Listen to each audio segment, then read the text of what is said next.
ang mga kwento ng pag-ibig, kwento ng buhay at kwento ng pag-asa dito sa Barangay Love Stories. Love Stories.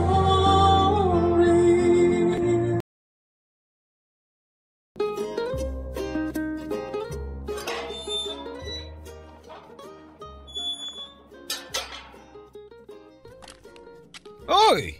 Ayan ay pamangkin ko! Joanna! Hello po, Uncle Emilio. Bakit ngayon ka lang? Kanina pa kita hinahanap ah. May dinalaw po kong kaibigan eh. Alam mo namang reunion ng pamilya natin ngayon. Tapos ibang tao pa inuna mo. Ngayon na nga lang tayo makakapag-banding tapos late kapag dumating. Pasensya na po, mas nauna yung plano namin ng kaibigan ko eh. Pero hayaan nyo na po, ang mahalaga, nandito naman na ako, di ba? Oo nga naman. Ang mahalaga kompleto na tayo. Kumusta na po kayo? Parang napaaga yata ang inuman nyo ah. Lasing na naman kayo? Hindi pa ako lasing. Talagang inuman agad ang inunan nyo ah. Alam mo naman na hindi mawawala ang inuman sa mga ganitong salo-salo. Mas maaga, mas masaya. Kung sa bagay, lagi namang may inuman kapag ikaw ang kasama namin eh. Ay, oo nga po pala. Totoo ba yung nabalitaan ko na mangungupahan na raw kayo malapit dito? Oo, may nahanap akong bagong trabaho dito lang din. Kailangan kong mangupahan kasi mahirap din naman kung magpabalik-balik ako sa amin. Imbis na gumastos sa pamasahe, punin ko na lang. Dapat dito na lang po kayo sa bahay. Sayang din yung renta ninyo. Yun nga rin ang sabi ng tatay mo sa akin. Pero syempre, ayoko rin namang makipagsiksikan dito sa bahay nyo. Malaki naman tong bahay ah. Hindi po problema kahit dito na muna kayo magstay. Sa laki ng katawan mong yan, kakasya pa ba ako dito sa bahay nyo? Si Uncle naman, kararating ko lang pinabalahura na agad ako. Hindi, totoo nga. Mas lumaki katawan mo ngayon kumpara nung huli tayo nagkita. Siyempre po, last year pa nung huling kita natin. Marami nang nagbago sa katawan ko. Ano? Mas nadagdagan yung taba mo? Mas masarap kumain eh. Ano magagawa ko? Dito laro mo yung pinsan mo. Ang sexy-sexy. Sino po? Si Roxanne? Oo, yung panganay ko. Di ba magkasing edad lang kayo? Opo, mas matanda lang siya ng 7 buwan kaysa sa akin. Yung pinsan mong yun, sobrang banidosa. Kaya tuloy ang daming nagkakandara pa sa kanya. Kumusta na pala siya? Nandito ba siya ngayon? Wala. Nandun siya sa nobyo niya sa Bulacan. Doon na siya nakatira ngayon eh. Ah, ganun ba? May boyfriend na pala siya? Oo, meron na. Matagal na. Ikaw ba? May boyfriend ka na rin ba? Wala pa po eh. Ang choosy ng mga lalaki ngayon, daig pa mga babae. Ang harap kasi ng mga lalaki, yung sexy. Wala magkakagusto sa'yo kung ganyang mas mataba ka pa sa baboy. Uncle, puso ang ginagamit sa pagmamahal, hindi mata. Hindi kailangang sexy ang babae para mahalin. Ay sus, sino bang niloko mo? Lahat ng tao gusto sa sexy. Siguro may magkakagusto pa rin naman sa'yo kapag wala na silang pagpipilian. Hello? Grabe makatawa ha. Tawang-tawa, Uncle. Biro lang naman. Huwag kang masasaktan sa mga pinagsasabi ko ha. May katotohanan din naman yung mga sinasabi ko eh. Opo, sanay na po ako sa mga ganyang banat. Basta ako, proud ako sa katawan ko ngayon. Ang mahalaga, araw-araw akong busog. Kung sa bagay, katawan mo naman yan. Wala na akong magagawa kung gusto mo talaga maging mataba. Ayan, ganyan dapat. My body, my choice. Kayo nga, paubos ng buhok nyo pero hindi ko naman pinapansin. Natural lang yan. Tumatanda na tayo eh. O kaya dapat hinay-hinay na rin kayo dyan sa pag-inom nyo. Nasa na pala si na mama? Nasa loob, kumakain. O sige po, maiwan ko na kayo. Papasok na rin ako sa loob. O siya, sige. Kumain ka na rin dun at baka malipasan ka pa ng gutom. Mabawasan pa yung mga bilbil mo. Kayo rin po, enjoy sa pag-inom. Pakamusta na lang din sa atay nyo, ha?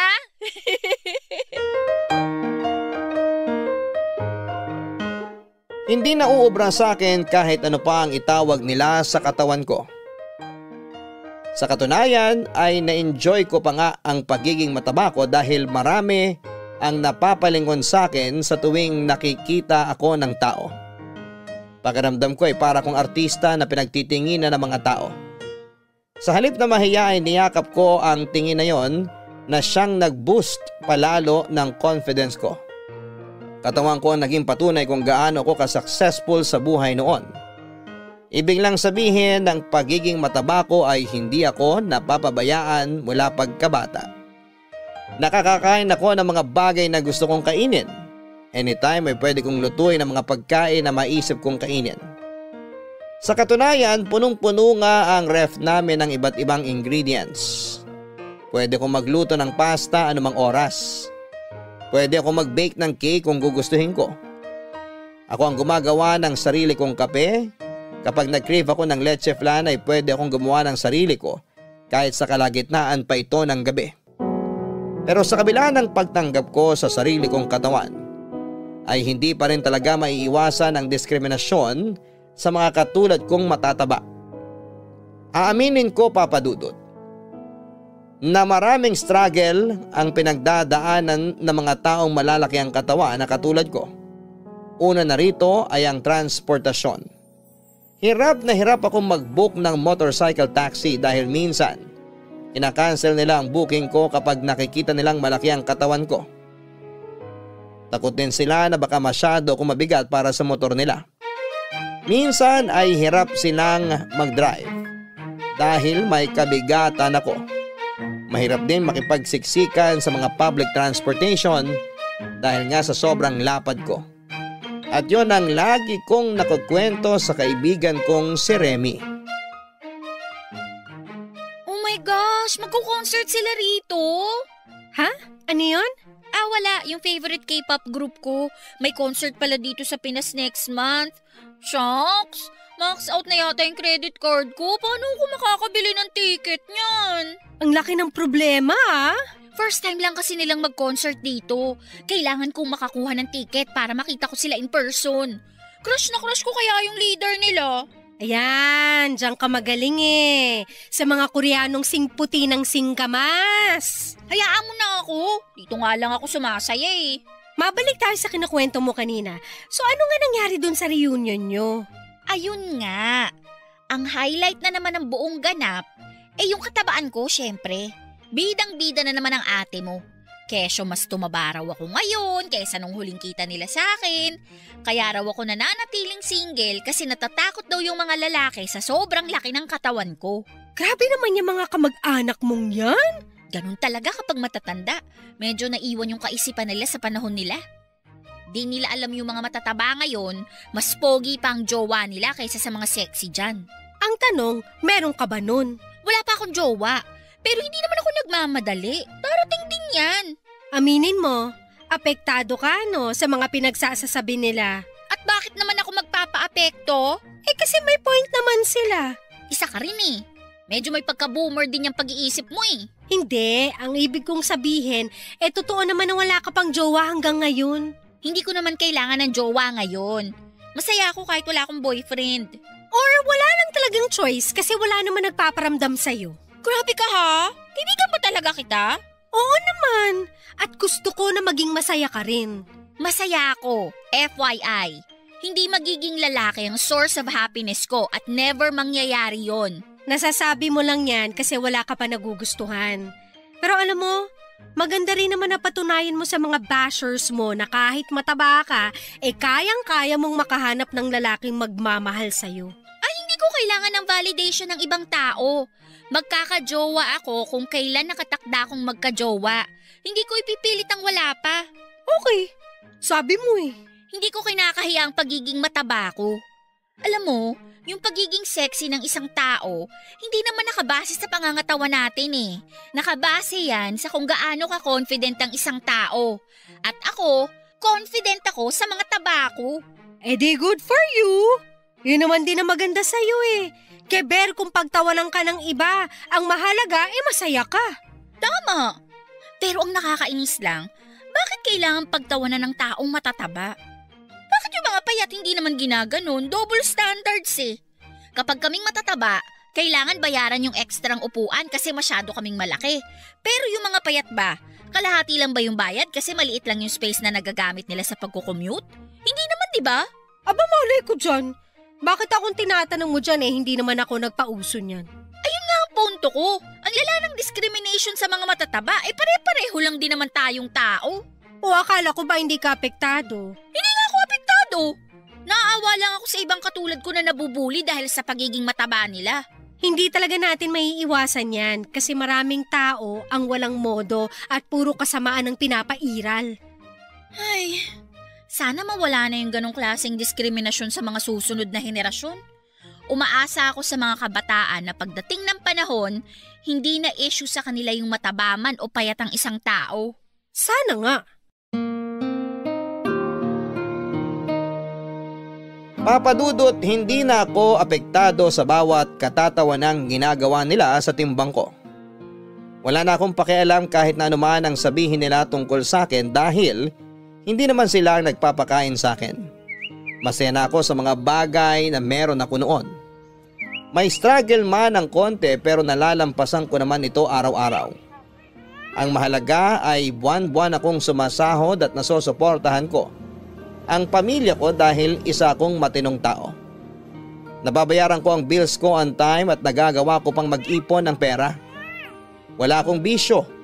Kapag nagkayayaan ay nakikipag-inuman ako minsan pero hindi ko ginagawang personality ang pag-inom.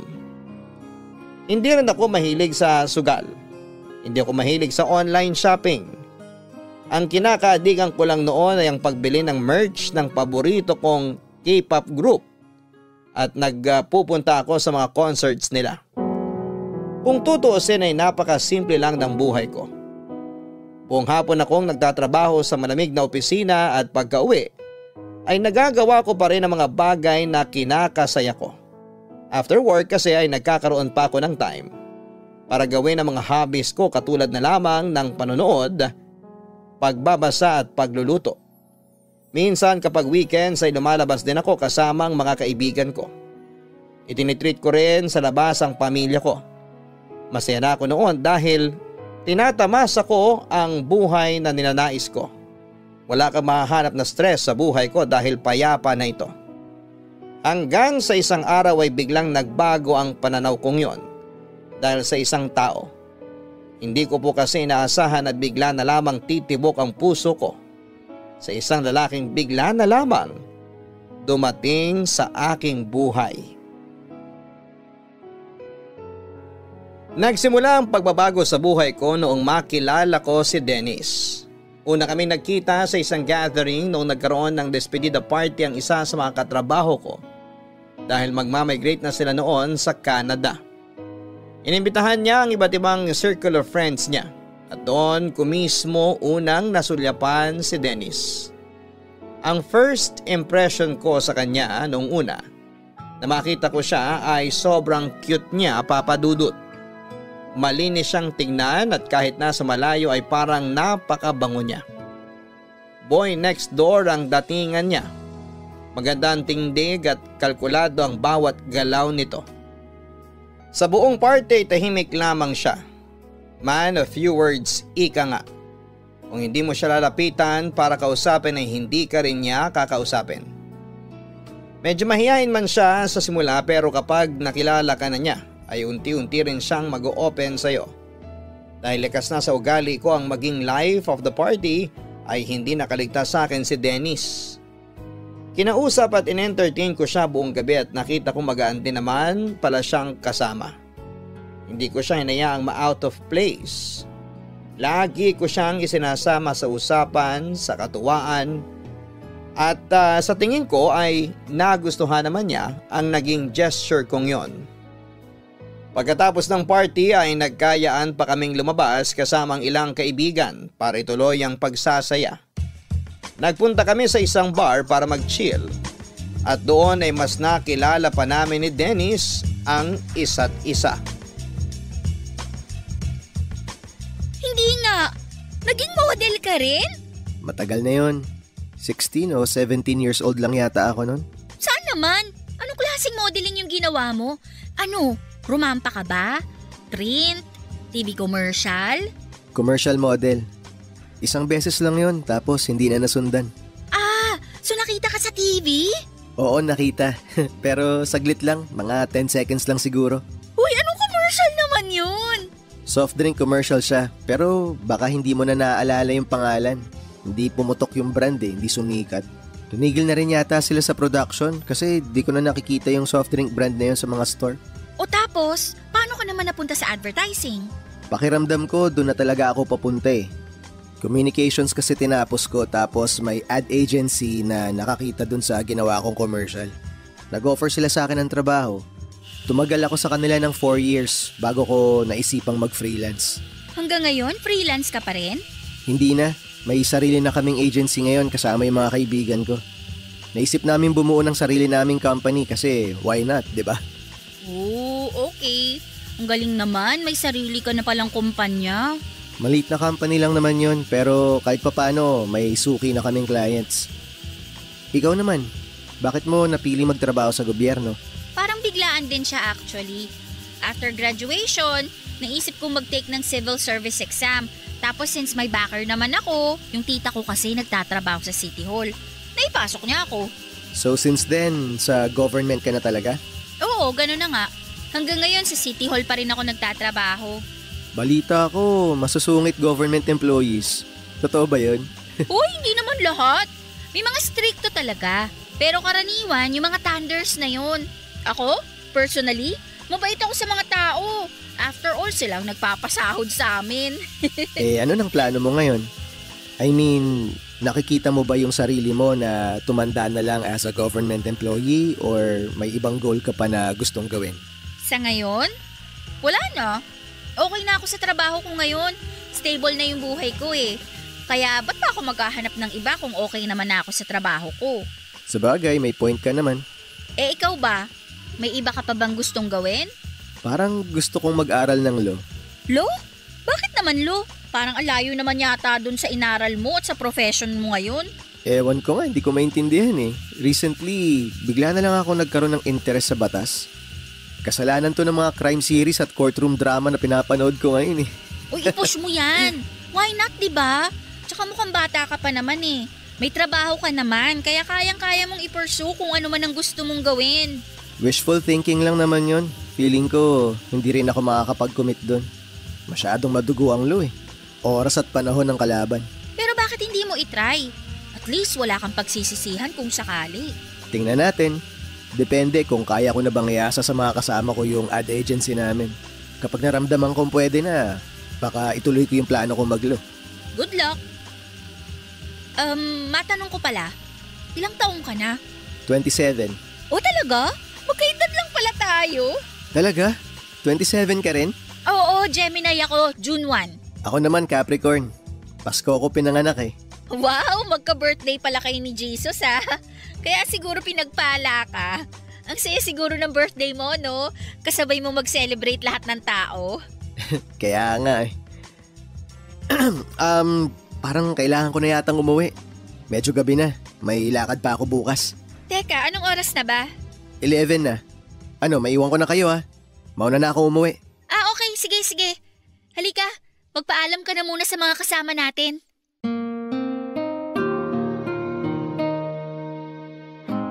Papadudod si Dennis yung tipo ng tao na hindi masyadong masalita pero kapag nakausap mo na siya ay mapagtatanto mong kakaunti man. Ang lumalabas sa bibig niya ay malaman ang bawat sinasabi niya. Halatang matalino siyang binata. Reserve siyang tao, marunong siyang makinig sa mga taong kinakausap niya at aware siya sa mga nangyayari sa paligid niya. Siya yung kapag nagsasalita ay pinag-iisipan niya talaga ang bawat salitang binibigkas niya. Yun ang isang katangian nito na hinangaan ko papadudot sa kanya ng sobra. Plus points pa na sobrang ganda ng kanyang mukha, sobrang kinis at ang liit ng pores niya kaya glossy ang dating ng mukha niya. Kaya naman hindi na nakapagtataka kung ang isang simpleng tulad ko ay mabilis na nagkagusto sa kanya. Matapos ang pagkikita namin yon ay hindi ko na sinayang ang pagkakataong makipagkaibigan kay Dennis. Kinuha ko ang socials niya at tinuloy namin ang getting to know stage naming dalawa.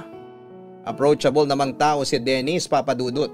Kaya kahit sobrang kulit ko sa chat ay nag-reply pa rin siya. Hindi ko siya tinatantanan dahil sobrang attached na ako sa kanya.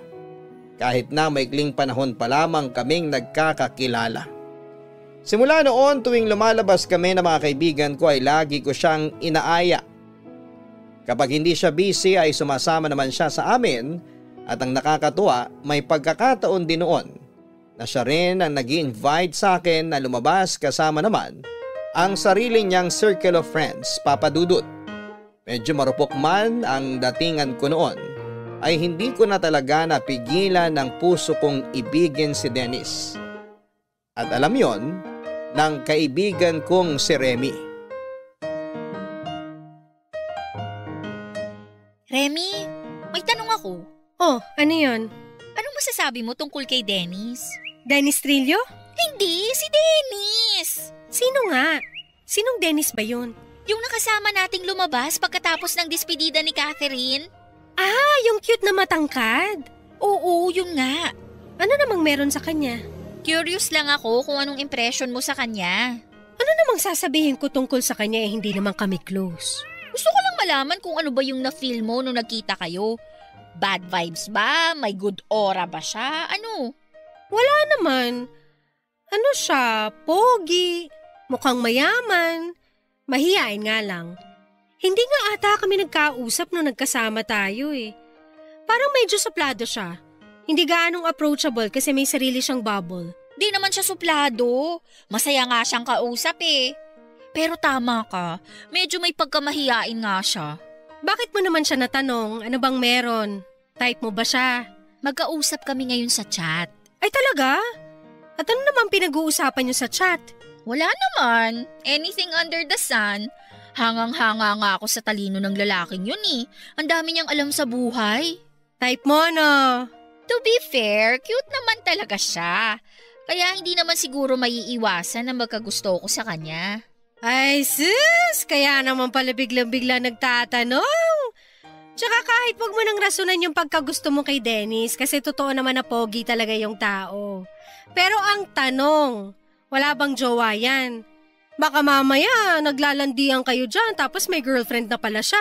Hindi naman kami naglalandian, nag-uusap lang kami as friends. As friends daw?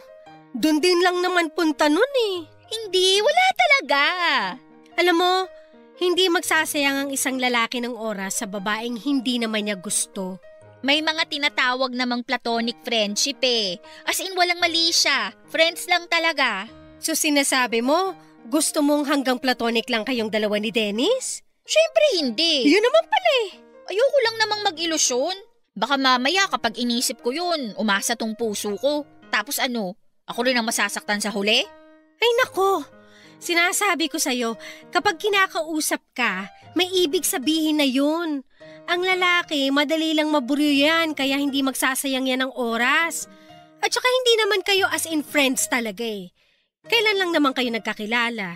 So sa tingin mo, meron din siyang something sa akin? Ayoko naman siyang pangunahan, pero ang basihan lang naman ng mga sinasabi ko sa'yo ay yung experience ko.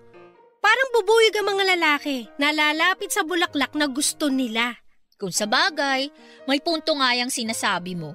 Marami siyang ginagawa para sa akin na parang higit pa sa kaibigan na eh. Talaga? Tulad ng ano? Basta, hindi ko ma-explain eh. Napaka-sweet niya, napaka-caring, tapos kahit hindi siya pamilyar sa topic na pinag-uusapan namin, willing siyang makinig at matuto. Alam mo yun? Tuwing nag-uusap kami, ramdam ko yung interes niya eh, na makilala pa ako. Yan yung sinasabi ko! Interesado sa'yo yung tao! So ano nang gagawin ko ngayon? Aamin na ba ako? Wag! Wag mong gagawin yun! Dapat chill ka lang, wag mong ipahalata. Kapag ikaw ang umamin, baka mabigla siya. Matakot tapos bigla kang layuan. Mas maganda yung slow burn. Anong slow burn? Slow burn! Yun yung tinatawag na slowly but surely. Parang nagluluto ka ng karne na naka-medium heat.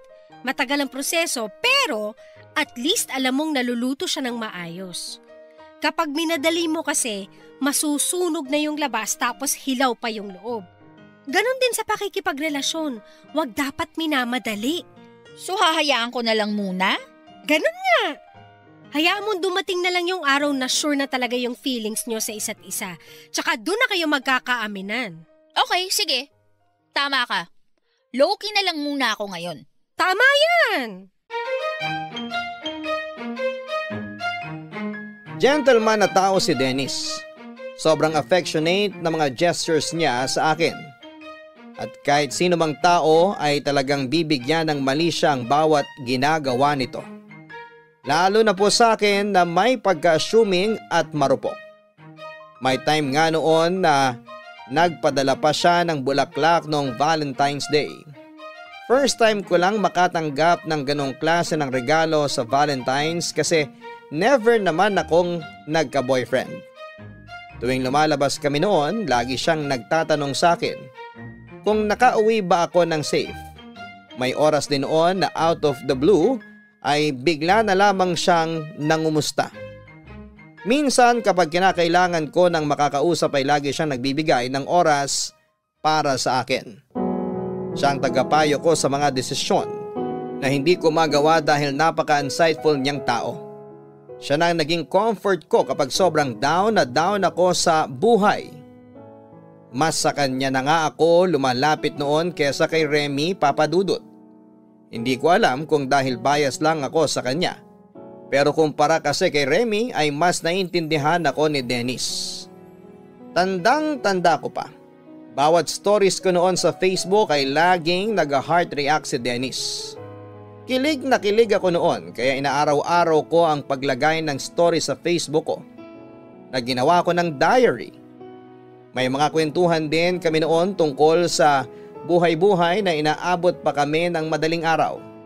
Dahil sa mga bagay na yon ay mas lalong nahulog ang loob ko kay Dennis.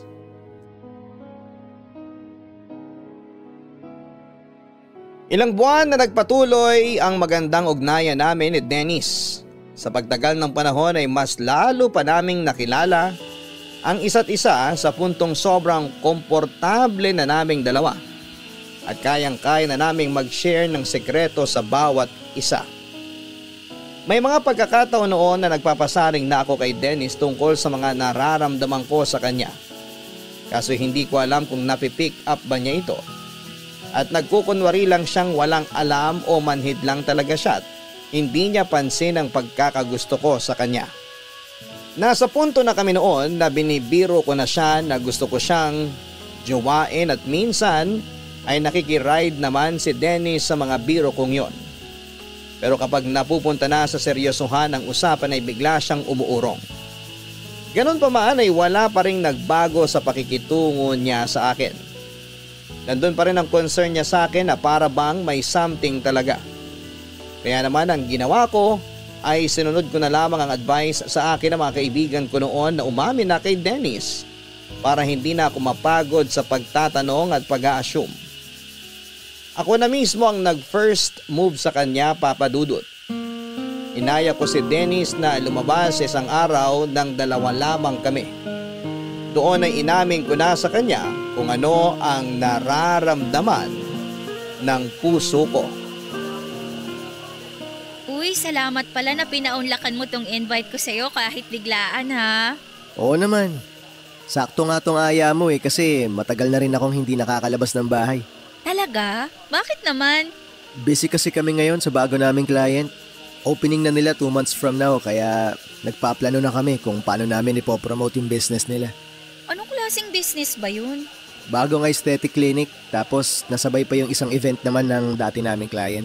Kaya medyo ngarag. Oh, ang busy nyo pala. Mas maganda na yun kesa walang client, di ba? Oo nga naman. At least nagbo-boom yung company nyo. Di bali ng pagod basta may pumapasok na pera. Pero ang hirap siguro ng trabaho nyo, no? Kasi utak yung kailangan gamitin para makapag-promote eh. Kailangan talaga ng creativity sa trabaho namin pero ang pinakamahalaga sa lahat, yung data analysis. Kailangan mo mag-research para mahanap mo kung ano yung pulso ng demographic na gusto mong kunin. Grabe, napaka-technical naman. Ang hirap sumunod. Sorry, lumalabas na naman yung pagiging know-it-all ko. Hindi ka know-it-all. Okay lang yun. Yun nga ang nagustuhan ko sa'yo eh. Napaka-knowledgeable mo sa mga bagay-bagay. Hindi ko nga alam kung paano nagkakasya lahat ng impormasyong nalalaman mo dyan sa utak mo eh. Pero sabihin mo lang ha kung nabobore ka na sa usapan natin. Minsan kasi yung ugali kong to, kinaiinisan ng mga kaibigan ko eh. Bakit naman? May pagkakataon daw kasi na lumalabas yung bida-bida na personality ko. Uy, hindi ah. Alam mo, mas malakas talaga ang appeal ng mga lalaking matalino. Para sa akin, mas nakaka-turn on yung may laman ng utak kesa sa papogi lang. Salamat. Eh ikaw, saan ka naman na-attract pagdating sa mga babae? Ako? Gusto ko yung self-aware. Yung marunong makiramdam, marunong makisimpatya. Ayoko sa masyadong padalos-dalos. Ang gusto ko sa tao yung nag-iisip muna bago gumawa ng desisyon. Okay. So may nahanap ka na bang babaeng self-aware? Actually, marami naman akong kakilalang ganun. Hindi, I mean, di ba nga attracted ka sa mga ganong klaseng babae? May nakilala ka na ba na ganon na, ewan ko, gusto mong ligawan or what? Wala pa naman. Sa ngayon, hindi pa naman kasi ako naghahanap. Katulad nga ng sinabi ko, busy pa ako. Sa akin, hindi ka ba attracted? To be honest, nakakahawa yung pagiging masiyahin mo. Ang lakas ng confidence mo eh. Ikaw na siguro yung tanging babae na nakilala ko na hindi marunong makaramdam ng anxiety. Para sa akin na medyo introvert, ang laking bagay no na magkaroon ng kaibigang outgoing. Kaibigan? Oo, ikaw. Ikaw lang yung kaibigan ko na hindi nauubusan na mapag-uusapan. Hanggang kaibigan lang ba tayo? Anong ibig mong sabihin? Hindi ba halata? May gusto ko sa'yo, Dennis. Ang totoo niyan, napapansin ko na talaga noon pa na iba yung pakikitungo mo sa akin. Ayoko lang pangunahan ka kasi baka mali lang ako ng akala. Sana nga, mali na lang ako ng inakala. Bakit naman? Kasi Johanna, hindi pareho yung nararamdaman natin. Wala akong pagtingin sa'yo. Nakikita kita bilang kaibigan lang. Isang mabuting kaibigan. Sorry talaga pero wala akong nararamdamang anumang romantic feelings para sa'yo eh. Ganun ba? I'm sorry. Ay, hindi. Hindi mo kailangan mag-sorry. Sinubukan ko lang naman eh. At least ngayon, wala akong pagsisisihan. Diba? Change topic na nga tayo.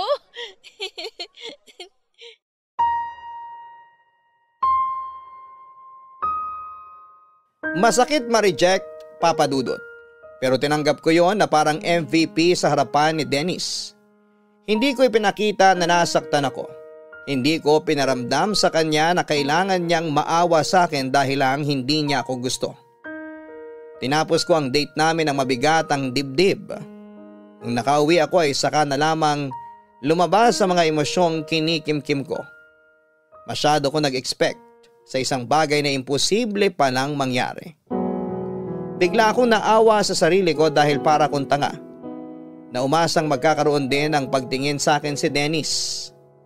Masyado kong niromanticize ang mga naging interaction naming dalawa sa puntong napaniwala ko ang sarili ko na baka nga may lihim na pagtingin din sa akin si Dennis.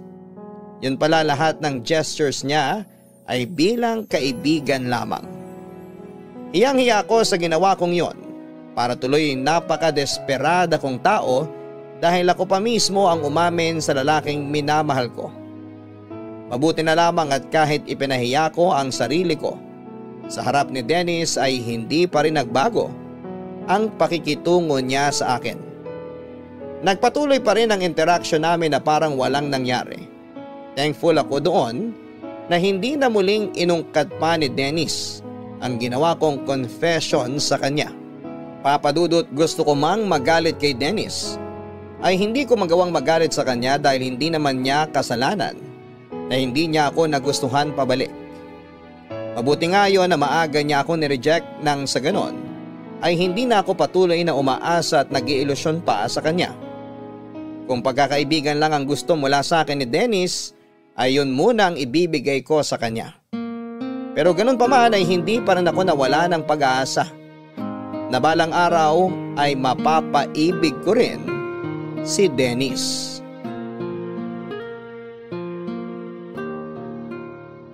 Sabi sa'yo hindi na darating si Dennis. Nag-promise kasi siya na pupunta siya ngayon sa birthday ko. Ano ba kasing sabi niya? Hindi na ba siya nag-reply sa'yo? Hindi pa nga Hindi pa nga niya nasin yung message ko kanina nung tinanong ko kung tuloy pa ba siya. Baka naman busy lang talaga. Nabanggit nga niya na may tatapusin muna siya sa work. Saka siya didiretso dito pagkatapos. Huwag mo nang isipin yun. Ang mahalaga ay nairaos mo yung birthday mo.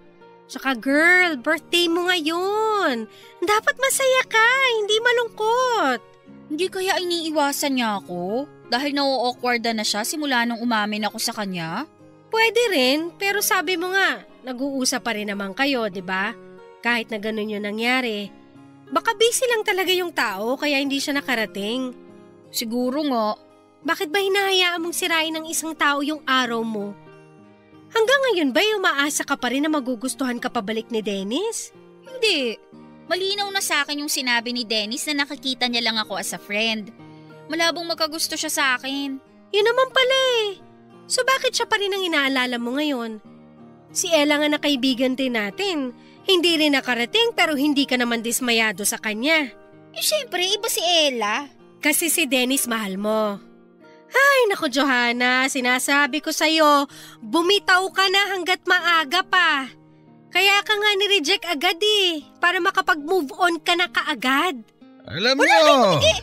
Uncle Emilio naman! Akala ko ba natutulog kayo dyan sa sofa? Umidlip lang ako saglit para mawala yung taba ng alak.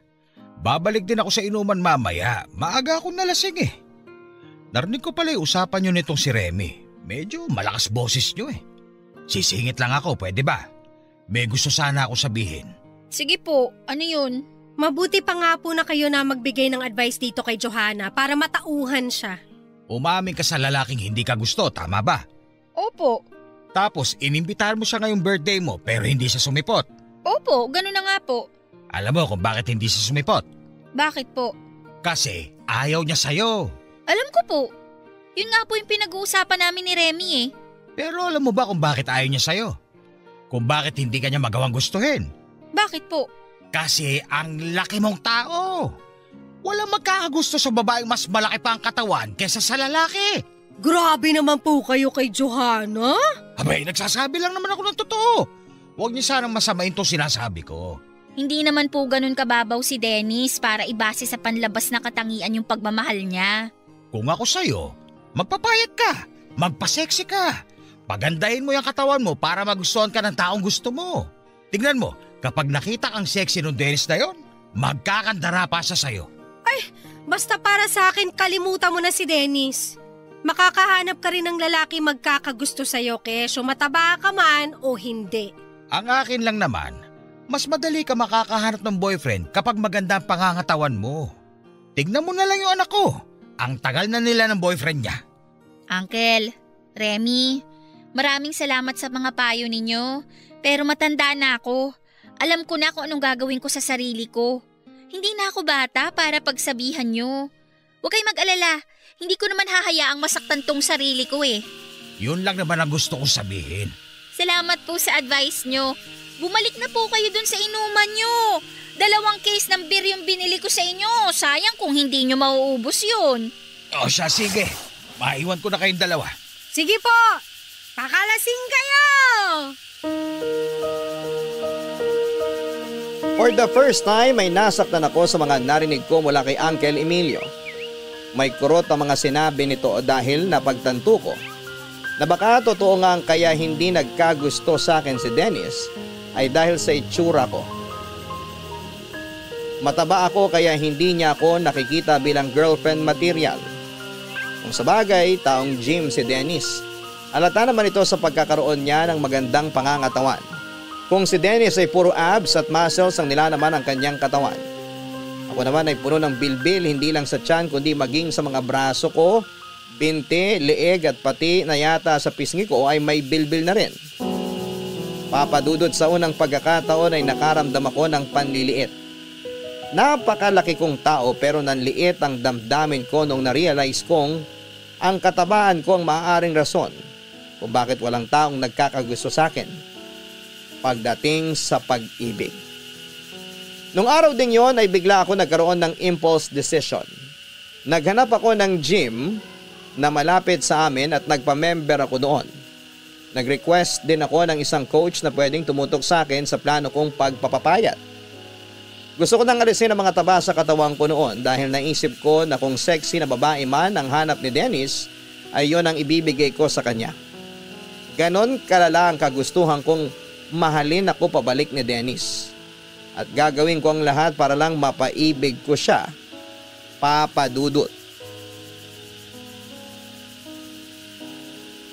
Sa loob ng 1.5 taon ay ginawa ko ang lahat para mabawasan ang timbang ko.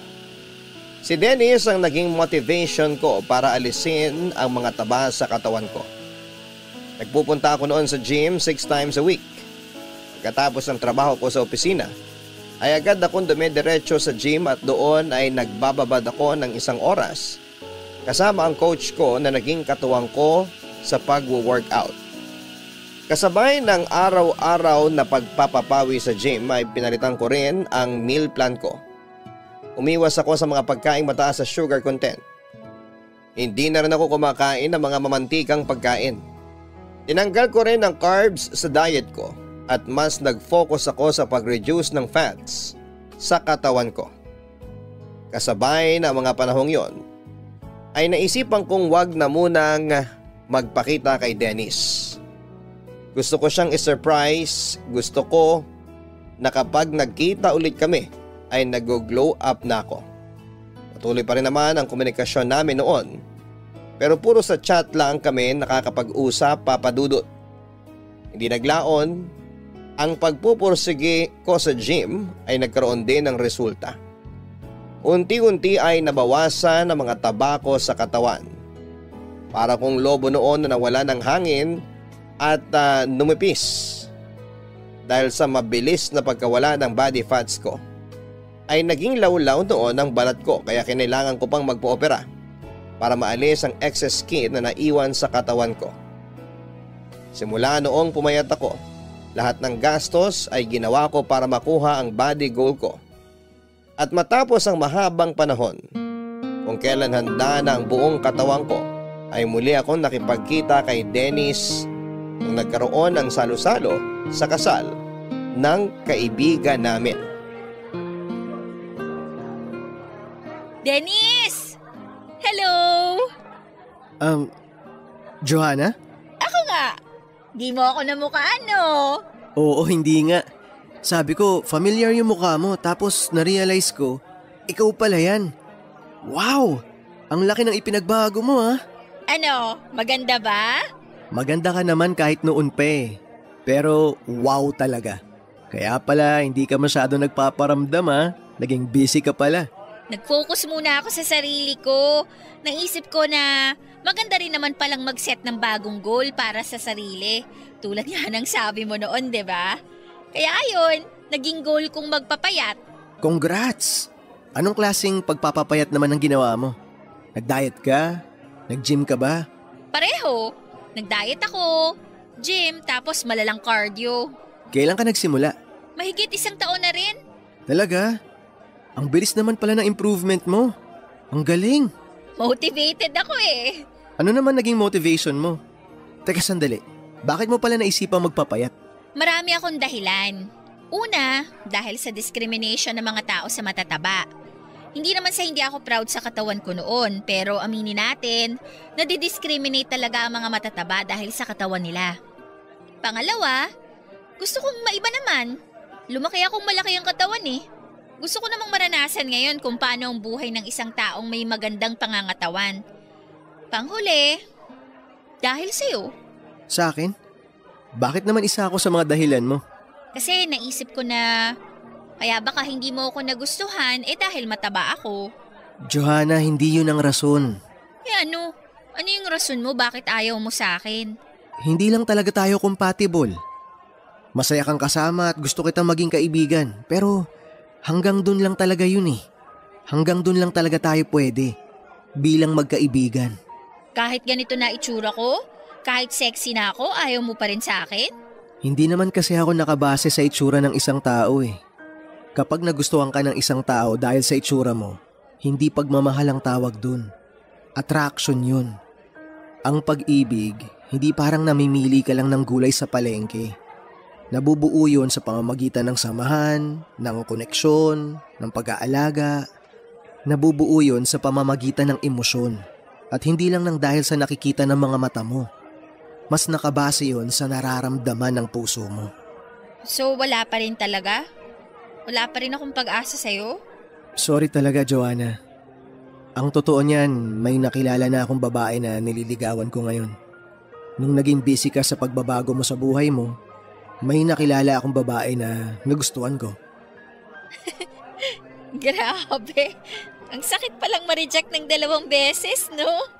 Joanna, bago ka magmahal ng isang tao, siguraduhin mo munang mahal mo ang sarili mo. Hindi mo kailangan magbago para paibigin ang isang tao. Kusang nangyayari ang pagmamahal. Hindi yun pinipilit. Hindi rin yun pinaplano. Yun ang maganda sa pag-ibig eh. Hindi mo alam kung kailan yun darating. Tama ka. Tama yung lahat ng sinabi mo. Sorry, hindi ko na ipagpipilitan yung sarili ko sa'yo. Maganda ka. Pero mas maganda ang kalooban mo. Kaya huwag ka sanang mapanghinaan ng loob dahil lang hindi kita nagustuhan pabalik. Alam ko namang hindi ka mahihirapang maghanap ng taong magmamahal sa'yo eh. Kasi lovable ka naman talaga. Salamat. O paano yan? Maiwan na kita. Mag-iingat ka lagi. Ikaw rin.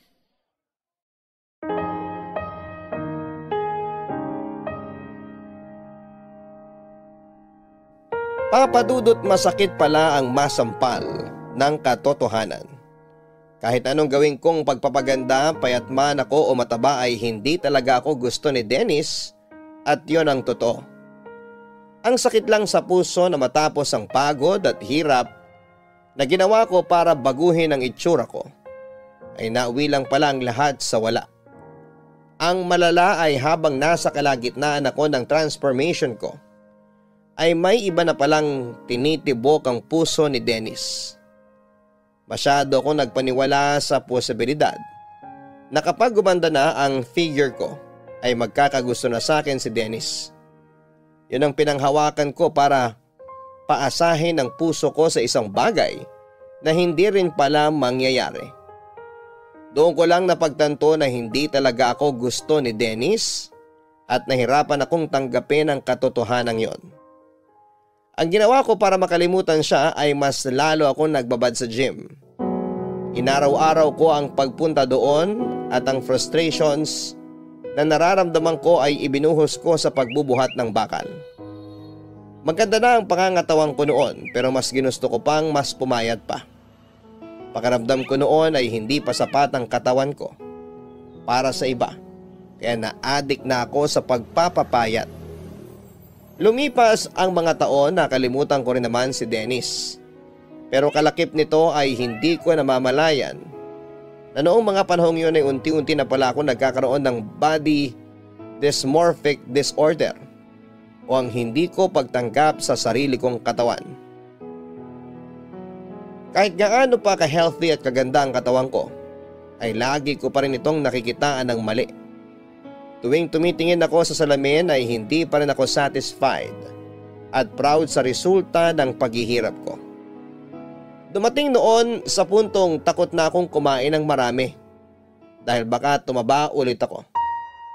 Pagkatapos akong kumain noon ay pilit kong inilalabas ang laman ng tiyan ko para hindi ito maging taba.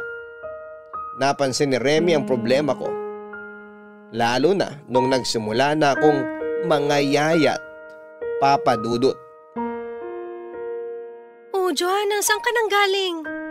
Kanina pa kita hinahanap. Bigla ka na lang nawala pagkatapos nating kumain. Galing akong CR. Huwag mo sabihing isinuka mo na naman yung kinain mo. Sinasabi ko na nga ba eh. Ano bang ginagawa mo sa katawan mo? Pinapatay mo ba sarili mo?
mapigilan eh. Kusa na lang talagang lumalabas para bang inuutusan ako ng isip ko na hindi ako pwedeng kumain ng marami. Hindi mo nga naubos yung pagkain mo kanina. Yung kanin mo hindi mo nga nagalaw, madami na yon para sa'yo. Tignan mo nga yung sarili mo, pwede ka nang ilipad ng hangin sa sobrang payat mo. Hindi ba yun naman ang gusto ng mga tao? Mas pinapabura nila yung mga taong payat, mas maraming nagkakagusto sa mga mas sexy, mas maraming privilege na nakukuha ang mga taong maganda ang katawan. Pero sumobra na yung kapayatan mo. Oo, maraming pumuri sa'yo nung nabawasan ang timbang mo. Pero masyado na yatang napunta sa utak mo yung mga papuri na yon sa puntong takot ka ng tumaba. Ano ngayon ang kinalabasan nun? Pilit mong pinapapayat yung katawan mo kahit sobrang payat mo na. Tingnan mo, pati pag-iisip mo nadadamay na rin. Ayoko lang na bumalik ako sa dati. Malayo ka na sa dati, Johanna. Wala nang taba yung katawan mo, buto na lang talaga yung natira. Hayaan mo na nga ako. Anong hayaan? Bilang kaibigan, hindi kita kayang panoorin na pinapatay mo yung sarili mo. Dahil sa ginagawa mo, wala nang nutrisyong nakukuha yung katawan mo. Hindi healthy ang ginagawa mo. Bakit ka ba nagkakaganyan? Gusto ko lang i-maintain yung katawan ko. Hindi. May rason kung ba't ka nagkakaganyan. Dahil ba to kay Dennis? Anong kinalaman ni Dennis dito? Matagal na yung sa amin. Simula nung nireject ka ni Dennis, pinarusahan mo na yung sarili mo. Masyado ka na naging obsessed sa pagpapapayat. Walang kinalaman dito si Dennis. Tapos na ako sa kanya, nakapag-move on na ako. Tsaka masaya na siya sa buhay niya, kaya huwag mo na siyang dinadamay dito. Kung ganon, bakit? Bakit ka nagkakaganyan? Remy, wala naman kasi akong problema. Bakit mo ba pinipilit na may problema ako? Tumingin ka nga sa salamin. Ang laki-laki ng problema mo ngayon. Mental issue na yan. Nasa utak mo na yung problema. So sinasabi mo na babaliw na ako? Gusto ko lang naman pumayat. Gusto ko lang magkaroon ng magandang katawan. Anong mali doon? Payat ka na, Johanna! Sobrang payat mo na at sa totoo lang hindi na magandang tignan yung katawan mo. Tinatanong mo sa akin kung anong mali. Ang mali ay yung ginugutom mo yung sarili mo. May tawag dyan eh. Alam mo kung ano? Ano? Eating disorder. May eating problem ka na. Mabuti pa magpatingin ka na sa doktor para maayos natin yung problema mo. Wala akong problema. Wala akong sakit. Please! Concerned lang ako sa'yo. Gusto mo samahan kita magpakonsulta sa isang psychologist? May alam akong doktor na pwedeng tumingin sa'yo. Tigilan mo nga ako, Remy. Walang problema sa akin. Okay, sige. Walang problema sa'yo. Gawin mo kung anong gusto mong gawin, pero kahit isang beses lang, pagbigyan mo ko. Magkaibigan tayo kaya kahit ngayon lang, maniwala ka sa akin. Kapag pumayag yung doktor sa ginagawa mo, hindi na kita pakikialaman. Please, maawa ka naman sa sarili mo. Okay, sige. Sige na, para matigil ka na dyan. Salamat.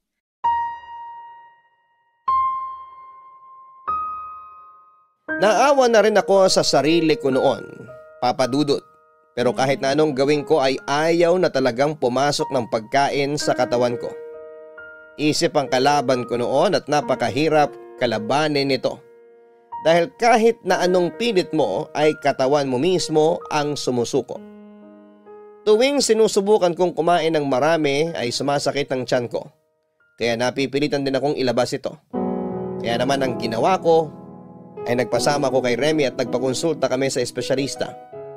Napag-alaman naming mayroon nga pala akong eating disorder. Sumailalim ako sa psychotherapy at pag-inom ng antidepressant. Kasabay nito ay binantayan din ako ng isang nutritionist para masiguradong nakakakain ako ng tamang sustansya na kailangan ng katawan ko. Unti-unti ay nabawi ko rin ang timbang ko. Mahabang panahon ang pinagdaanan ko para makabalik sa normal ang pagkain ko. Sa ngayon ay normal na po ang pangangatawan ko, hindi gaanong mataba katulad ng dati at hindi rin naman gaanong payat. Sakto na lamang ang hubog ng katawan ko. Payat na may kaunting body fats. Hindi nagtagal ay natutunan ko ring mahalin ulit ang katawan ko. Hindi na ako natatakot na magkaroon ng bilbil. Sa katunayan ay proud pa ako sa bilbil na meron ako ngayon. Wala na akong pake kung hindi man ito magustuhan ng mga kalalakihan. Dahil hindi ko kailangan ng lalaking ang hanap lang ay magandang katawan. Ang kailangan ko ay isang boyfriend na tanggap ako kahit na hindi ako perpekto sa katawan ko. Sa ngayon ay patuloy pa rin ako naghahanap ng tamang pag-ibig at umaasa ako na darating din ang lalaking pipiliin ako. Hindi dahil sa panlabas kong anyo kundi dahil sa nilalaman ng aking puso. Hanggang dito na lamang po ang sulat ko sa inyo, Papa Dudut, at maraming salamat at pagpalain po sana kayo ng Panginoon. Ang inyong forever kapuso at kabarangay, Johanna. Ang pagmamahal ay hindi nakabase sa pisikal na anyo ng isang tao. Ito ay dapat manggaling sa kung papaano napapasaya ng taong mahal mo ang iyong puso. Mga kabarangay, kasabay ng pagpapaganda natin sa ating katawan, naway wag din nating kalimutang linisin ang nilalaman ng ating puso't isipan. Dahil ang pagkakaroon ng healthy na buhay ay hindi lang natin nakikita sa pisikal, kundi pati na rin sa mental at espiritual na katangian. Hanggang sa muli, ako po ang inyong si Papa Dudut sa mga kwento ng pag-ibig, buhay at pag-asa sa Barangay Love Stories number 1. Sabay-sabay nating pakinggan ang iyong kwento ng pag-ibig, buhay at pag-asa. Ipadala lang sa barangaylovestories@yahoo.com. Nagustuhan ng iyong napakinggan? Ituloy yan via live stream sa www.gmanetwork.com/radio.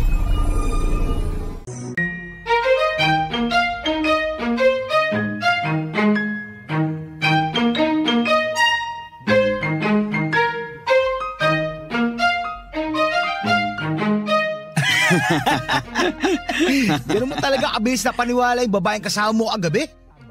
Hayop pa. Natalo mo ako sa pustahan. Sayang yung 5K ko. Malay ko ba naman na papatulang ka nun? Siyempre, wala ka bang bilib sa akin? Hindi mo alam kung paano ko napapa-oo yung mga babaeng nakakasama ko. Simpleng galawan lang pero smooth, pare. Oo na, ikaw nang malakas sa mga babae. Ako nga, kung walang pinakilala sa akin doon sa birthday party, wala man lang sana ako madidiskartehan. Grabe, ang alat ko ng gabing yun. Malas mo, pero sa akin, sobrang tamis. Ibang klase si Jeneline, pare. Mahihain lang pero... di ikaw na maswerte. Ako na talaga. Pero ang tanong, nakuha mo man lang ba yung number o pangalan niya sa Facebook? Siyempre hindi. At wala rin naman akong balak na kunin yun. Kapag one night stand lang, pare, wala na dapat kasunod. Ano yun? Tatawagan ko siya for cuddle nights? Baduy naman nun. Sabi mo kasi, maganda naman. Hindi ba siya yung tipong pwede mong i-date o maging girlfriend? Girlfriend? Pwede naman. Pero ayoko pa ng commitment ngayon. Ayoko yung may magbabawal sa akin sa mga ginagawa ko. Alam mo naman, kapag may girlfriend na ako, hindi na ako pwedeng lumabas with other girls. Away yun, panigurado. Sa bagay, sa lifestyle mo kasi ngayon, hindi ka pa nga pwedeng pumasok sa isang relasyon. Baka mamatay ka ng maaga. Bakit mo naman nasabi yan? Sa tingin mo ba bubuhayin ka pa ng girlfriend mo kapag nalaman niya kung ilang babaeng kinakama mo sa loob ng isang buwan? Bawi ka na lang sa next life pag nagkataon, pare. Mangyayari lang yon kung magpapahuli ako. Sa tinik kong to, malabo yung sinasabi mo. Kaya nga tama lang na huwag ka na muna mag-girlfriend. Kawawa lang siya sa'yo. Kaibigan ba talaga kita? Parang kontrang-kontra ka sa mga ginagawa ko ah. Ganun talaga yung tunay na kaibigan. Pupunahin ka rin sa mga kalokohan mo at hindi laging kukonsintihin. Sus, tigilan mo nga ako dyan sa drama mo. Konti na lang talaga, di na kita makikilala. Para kang may sapi pag matino yung lumalabas sa bibig mo eh. Bakit? Bawal na ba maging matino kahit minsan lang? Sa mga katulad natin, hindi talaga bagay pare. Ay. Oh, para sa naman yung buntong hininga mo? Patawa-tawa lang ako pare, pero may malaking problema talaga ako. Ha? Anong problema? Saan na kanina mo pa sinabi? Pare, nakabuntis ako. Anak ng, di nga. Sira ulo, huwag mo akong binibiro ah. Akala ko pa naman baog ka. Hoy, hindi ako baog. Saka hindi ako nagbibiro. Nakabuntis nga ako. Sa itsura mong yan? Langya, totoo nga. Teka, kala ko ba maingat ka? Akala ko nga rin eh. Pero pare, pag minalas ka, may mabubuo talaga. Para sa'yo, malas ang mga baby? Di malas ka rin pala nung pinanganak ka. Buisit ka naman pare. Seryoso ko, ano ba? Oh, chill. Hindi tayo magkaaway dito. Ay, sino ba kasi yung nabuntis mo? Kaibigan ko. Yun lang pare, yari ka. Wala ka nang kawala dyan. Nanakot ka pa. Sus, pupusta ako. Hindi papayag yung kaibigan mo na hindi mo siya pananagutan. Paano mo nasabi? Pala desisyon ka rin eh. Di kausapin mo nang malaman mo kung ano yung sinasabi ko. Ayoko. Bakit, naduduwag ka? Di ako duwag. Hindi ko lang alam kung paano siya haharapin. Ay, malaking problema yan sa'yo pare. Sana mangyari din to sa'yo para mamroblema ka rin. Hindi yun mangyayari. Saka kung sakali mang makabuntis ako, hindi ko siya pananagutan. Kahit lumud pa siya sa harapan ko. Papa Dudut, dinaan ko na lamang sa tawa ang pinag-usapan namin ni Jairon. Pero ang totoo ay medyo kabado na rin ako noon. Sakaling mangyari din sa akin ang mga bagay na yon. Takot ako makabuntis, ayoko ng responsibilidad sa kahit na sino. Masyado na ako nasanay na sarili ko lamang ang iniintindi ko. Pero minsan ay naiisip ko rin naman ang magiging sitwasyon ko kung sakaling magdesisyon na akong magpakasal. Ang kaso ay hindi pa lang talaga yon ang tamang panahon. Kung sa pinansyal naman ay handa na ako, Papa Dudut. Pero sa commitment sa isang babae, aminado ako na hindi ko pa talaga kaya. Makalipas ang 3 buwan mula noong makasama ko si Jeneline, ay may nakilala ulit ako. Emily ang pangalan niya. Medyo hawig nga sila kaya habang kausap ko siya ay parang si Jeneline ang nakikita ko sa kanya. May nangyari agad sa amin noong unang gabi pa lamang kaming nagkasama. Akala ko ay hindi ko na siya makikita kinabukasan dahil gano'n naman palagi ang nangyayari sa mga nakaka one night stand ko. Kung hindi ako ang mangiiwan sa kanila sa hotel ay sila naman ang gagawa noon sa akin. Pero iba si Emily, Papa Dudut. Hindi siya umalis at hinintay pa niya akong magising. Nagulat ako nang makita ko siya na suot ang damit ko. Nakangiti pa siya sa gilid ng kama noong magising ako. Romantic na sana pero allergic ako sa ganong klase ng mga eksena. Pero ang nakakatawa roon, para akong na-hypnotize sa kanya. Hindi ko alam kung paano niya nagawang ayain akong kumain na kasama siya. At sa ganong paraan ko rin siya nagustuhang bigla, Papa Dudut.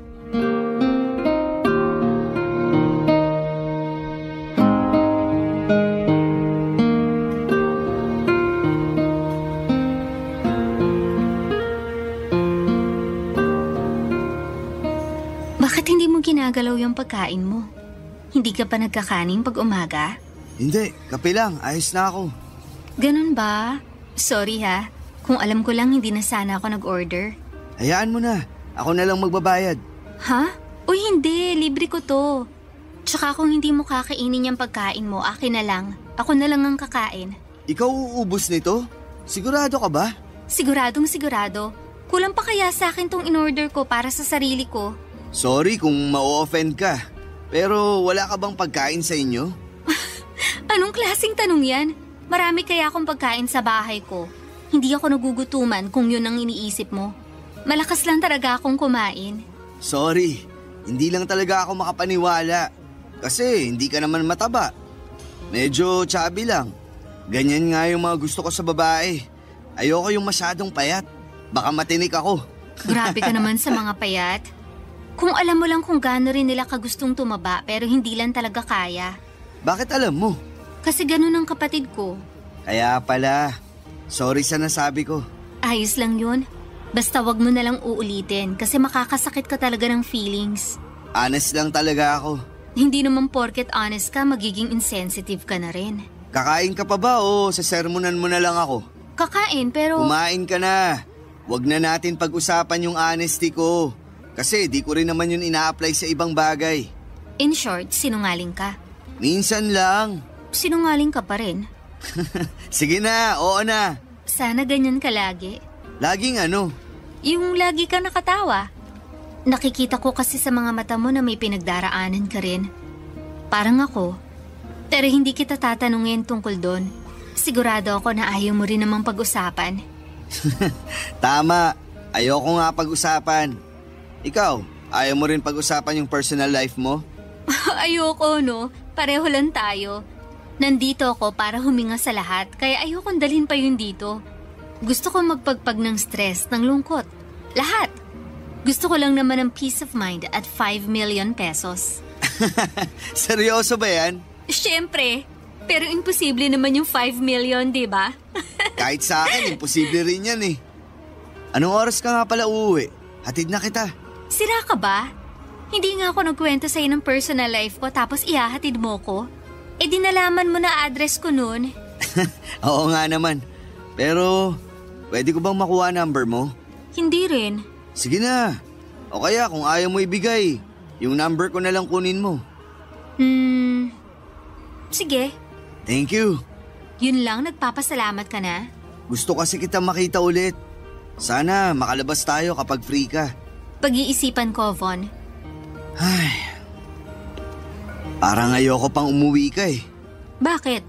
Wala lang. Gusto ko lang na makasama ka pa. Parang ang bagal ng oras pag ikaw yung kasama ko eh. Saka, parang ang gaan lang ng lahat. Isa lang naman yung kailangan mong gawin para makasama mo pa ako ng matagal eh. Ano yun?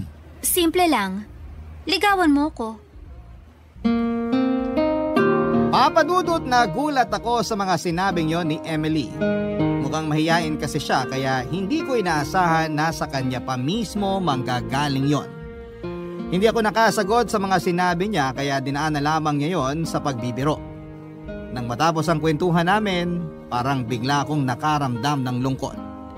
Hindi ko kasi alam kung makakausap ko pang muli si Emily. Nakadepende na sa kanya kung magkikita pa kami o hindi na. Lumipas ang isang buong linggo na walang paramdam si Emily, Papadudot. Naisip ko noon na baka hindi talaga siya interesado na mas kilalanin pa ako. Hindi na ako umasa pa. Sinubukan ko ulit maghanap ng iba pero para akong pinaglalaruan ng tadhana. Sa lahat kasi ng babaeng nakakasama ko ay hinahanap ko yung mga nagustuhan ko kay Emily. Isang gabi, Papadudot, nagulat na lamang ako nang makatanggap ako ng message mula sa isang unknown number. Kinutuban ako kaagad dahil wala naman akong ibang pinagbigyan ng number ko. Napangiti na lamang ako ng oras na yon dahil nagkaroon ako ng munting pag-asa. Pag-asa na muli kong makakausap at makikita ang babaeng ilang linggo nang laman ng isip ko. Barangay Love Stories. Barangay Love Stories. Papadudot, na kumpirma ko na si Emily nga ang nag-message sa akin. Ibinigay ko ang pangalan ng social media account ko para magkausap kami through video call. Na-excite ako nang magkausap kaming muli. Doon ko na siya nakilala ng mabuti, Papadudot. Bunso daw siya sa magkakapatid pero lahat ng nakakatanda sa kanya ay may kanya-kanya ng pamilya. Siya na lamang ang wala. Dahil sa edad niya ay pinipressure na siya ng mga magulang niya na magkaroon na rin ng sariling pamilya. Naglabas siya ng sama ng loob sa mga magulang niya. At ng mga sandaling yon ay parang gusto ko na lamang siyang puntahan para yakapin at iparamdam na kaya ko siyang damayan.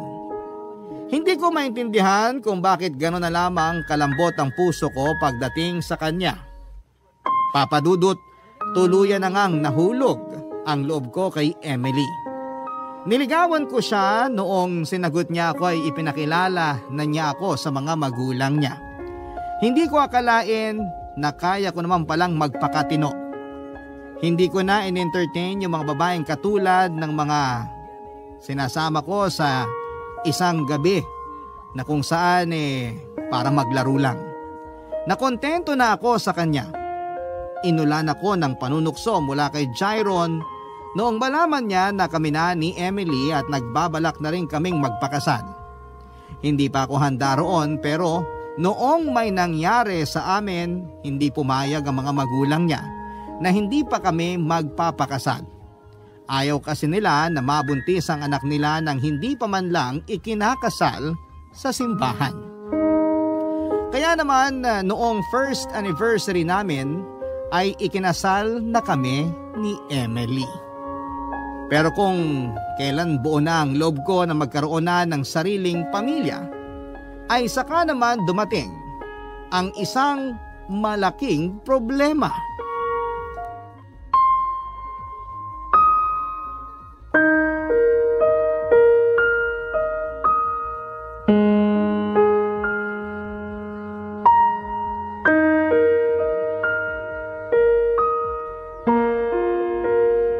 Paano mo nalaman tong address ko?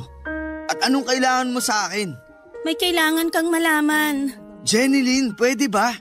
Ang tagal na nung huli kitang nakita. Bakit ba nagpakita ka sa akin ngayon? Pwede bang makinig ka muna? Hindi. Kung gusto mo lang na makipagrelasyon sa akin, hindi na pwede. May asawa na ako. Wala akong pakialam kung may asawa ka na. Mas mahalaga yung sasabihin ko. Bakit kasi hindi mo pa diretsahin? Hihintayin mo pang maubos yung pasensya ko bago mo sabihin yung sadya mo sa akin. May anak tayo. Hunter ang pangalan niya. Ano? Seryoso ka ba? At bakit naman ako magbibiro sa ganitong bagay? Hindi ako nagbibiro, Von. May batang nabuo nung gabing may nangyari sa atin. Ano naman kung meron? Hindi ko na problema yan. Tatanga-tanga ka kasi. Alam mo namang malandi ka pero hindi ka gumagamit ng proteksyon. Wow! Kung makapagsalita ka, parang kasalanan ko lang yung nangyari. Pues para sa kaalaman mo, hindi ka rin gumamit ng proteksyon nun. Hindi mo na naisip kasi gigil na gigil ka na. Tumigil ka na. Huwag mo na nga ipaalala sa akin yun. Bakit hindi? Nagkaanak ka nga sa akin. Fine. Sabihin na nating may anak nga tayo. Anong gusto mong gawin ko? Panagutan ka. Sinabi ko na kanina. May asawa na ako, kaya hindi ko na problema yan. Hindi mo kailangan panagutan kasi may boyfriend na ako. Ang gusto ko lang, kunin mo yung bata. Ikaw yung ama niya kaya dapat lang na nasa iyo naman siya. Ilang taon na rin ako yung sumalo ng responsibilidad mo bilang ama niya. Kaya ngayong malaki na siya, ikaw naman yung kumupkup sa kanya, no? Sira ulo ka ba? Anong tingin mo dun sa bata, aso? Basta mo nalang pinapamigay. Hindi ko siya pinapamigay. Ikaw yung tatay niya. Hindi ba tama lang naman na ikaw naman yung mag-alaga sa kanya? Hindi na siya pwede sa akin. Hindi siya tanggap ng boyfriend ko. Please, Von. Kunin mo na yung anak mo. So ngayon anak ko na lang? Kunin mo na lang siya. Tutulong ako sa mga gastusin niya at dadalawin ko rin naman. Kailangan ko lang talaga na mapag-iiwanan sa kanya kaya please, pumayag ka na. Hindi nga pwede. Hindi to pwede malaman ng asawa ko. Gawan mo na lang ng paraan. Basta hindi na siya pwede sa akin. Hindi ka ba nakakaintindi? Ikaw yung hindi nakakaintindi. Hindi na siya pwede magtagal sa akin kasi hindi magtatagal. Malalaman na ng boyfriend ko na hindi ko talaga siya pamangkin. Pinakilala mo na palang pamangkin mo eh. Bakit hindi mo pa panindigan? Nagdududa na sa akin yung boyfriend ko. Gusto na niya magkaanak kami pero hindi pa ako pumapayag. Hindi pa pwede hanggat hindi ko pa nabibigay sa'yo yung anak mo. Gusto ng boyfriend ko na ibalik ko na si Hunter sa magulang niya. Magulang lang niya? Ikaw din naman yun. Kaya mo nang gawa ng paraan niya nang hindi nalalaman ng boyfriend mo. Huwag mo na akong idamay. Hindi nga ako sigurado kung sa akin ba talaga yung batang sinasabi mo. Gusto mo pa bang magpa-paternity test kayo? Hindi ako magdadalawang isip kasi sigurado na ako sa magiging resulta. Hindi na kailangan. Hindi ako magsasaya ng oras para dyan sa walang kwenta mong sinasabi. Hindi ako papayag na hindi mo kukunin yung anak mo. Sinong tinakot mo? Von naman, please! Kahit ano pang sabihin mo, hindi ko kukunin yung bata sa'yo. Ay, kung gusto mo siyang ibigay sa akin, sana noon pa. Nung wala pa akong asawa. Hindi yung ngayon ka nang gugulo kung kailan inaayos ko na yung buhay ko. Napaka-selfish mo naman. Dahil lang kasal ka na, ako na dapat yung magdusa sa sitwasyon na tayong dalawa naman yung nagsimula. Ayoko nang makipag-usap sa'yo. Umalis ka na habang wala pa yung asawa ko. At please lang, wag ka na magpapakita ulit sa akin.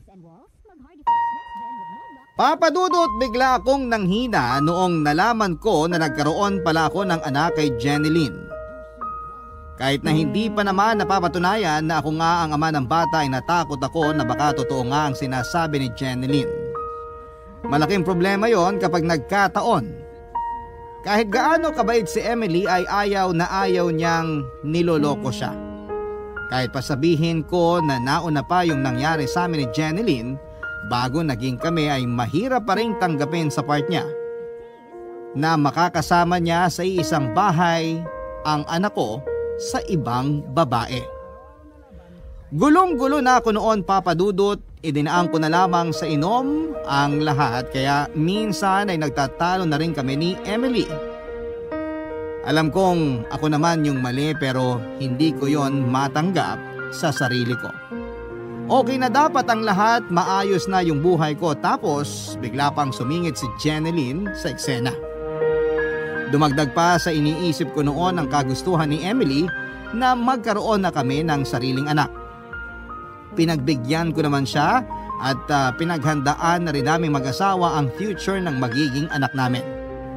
Pero kahit na anong focus ang gawin ko sa pagbuo ng sarili kong pamilya, ganon din naman si Jeneline sa panggugulo sa akin, Papa Dudut.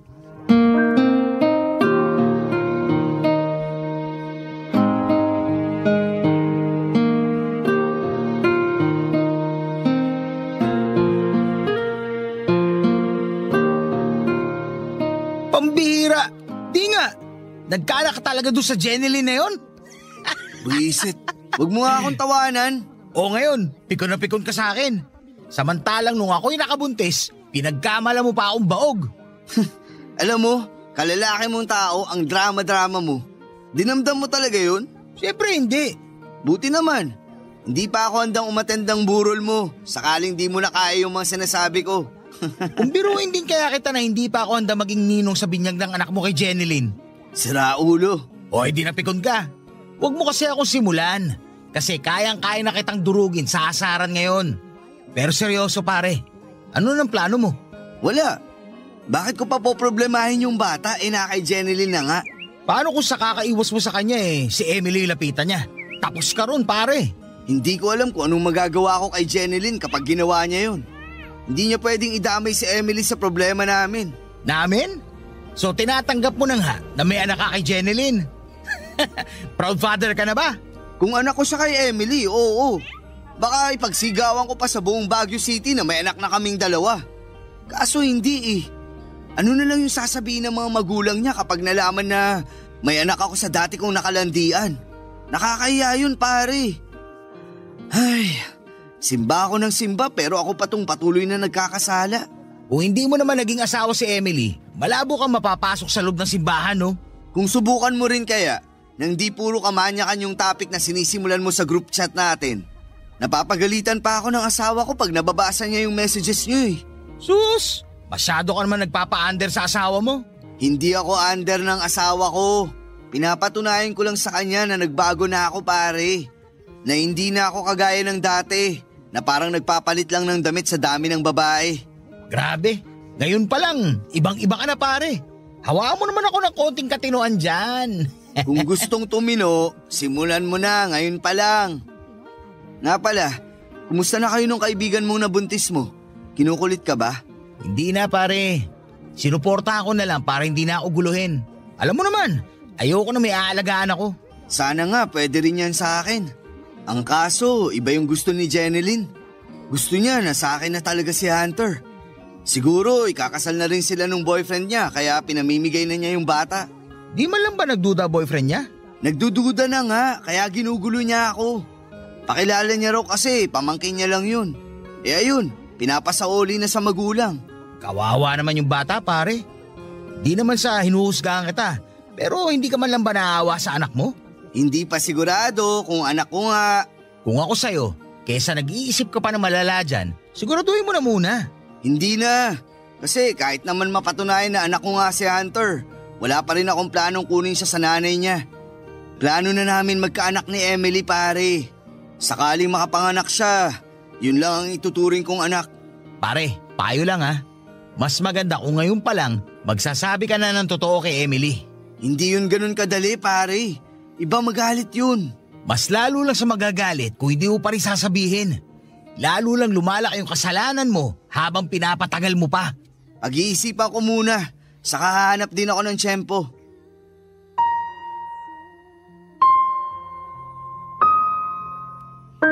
Papa Dudut, ilang araw kong pinag-isipan kung paano sasabihin kay Emily ang tungkol kay Hunter.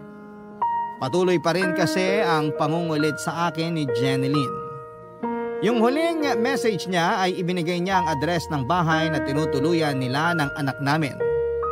May pagkakataon na naisip ko silang puntahan para makita ang bata, pero naisip ko rin na baka umasa lamang si Jeneline kapag ginawa ko yon.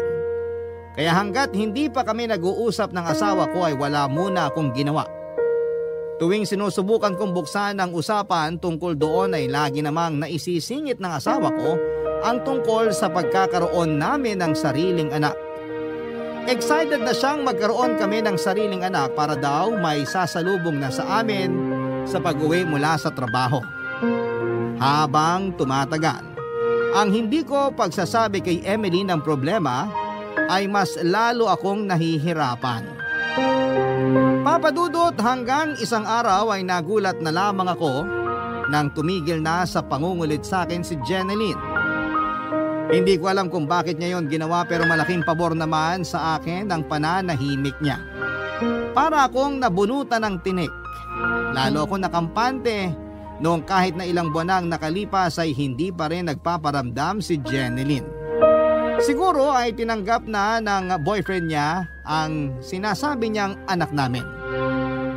Noong nakaramdam ng pagkahilo ang asawa kong si Emily, imbes na magpadoktor, ay mas inuna pa niyang magpiti para malaman kung nagdadalang tao na siya. Naintindihan ko naman ang excitement niya dahil matagal-tagal na rin naman kaming sumusubok pero walang nabubuo. Negative ang resulta ng pregnancy test. Noong nagpa-check up siya ay nalaman namin na low blood pala si Emily kaya siya nakakaramdam ng pagkahilo. Sinamantala na rin namin ang pagkakataong yon na magpatingin kung sino sa amin ang may problema.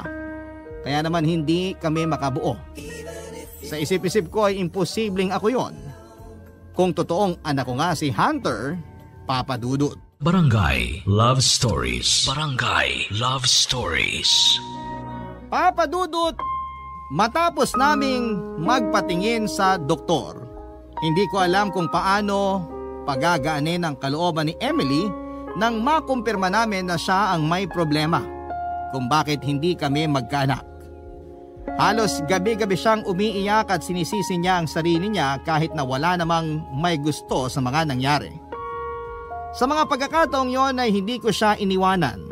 Hindi ko alam pero hindi naman ako nadismaya noong nalaman kong baog siya. Yon ay kahit gustong gusto ko nang magkaanak kaming dalawa. Hindi naman nagbago ang pakikitungo sa akin ni Emily pero minsan tuwing nababanggit niya na gusto talaga niyang magkaanak ay hindi niya napipigilan ang maging emosyonal. Naawa ako sa kanya at sinasuggest ko na rin na mag-ampon na lamang kami pero hindi niya gusto ang ideyang yon. Pag-iisipan niya raw muna. Hindi ko naman siya kinulit at sinabi ko naman sa kanya na walang kaso sa akin kung hindi niya ako mabibigyan ng anak. Masaya naman ako na kami lamang ang magkasama pero may isang gabi na biglang pumasok sa isipan ko si Hunter. At doon na nga ako nagka-interes na makita ang bata. Pinuntahan ko ang address na ibinigay ni Jeneline. Nakala ko ay magiging madali na lang sa akin ang lahat. Pero noong unang punta ko roon ay pinagtabuyan ako ni Jeneline at sinabing hindi ko na pwedeng makita pa si Hunter. Pero Papa Dudut, sinubok ulit ako at ganito po ang nangyari.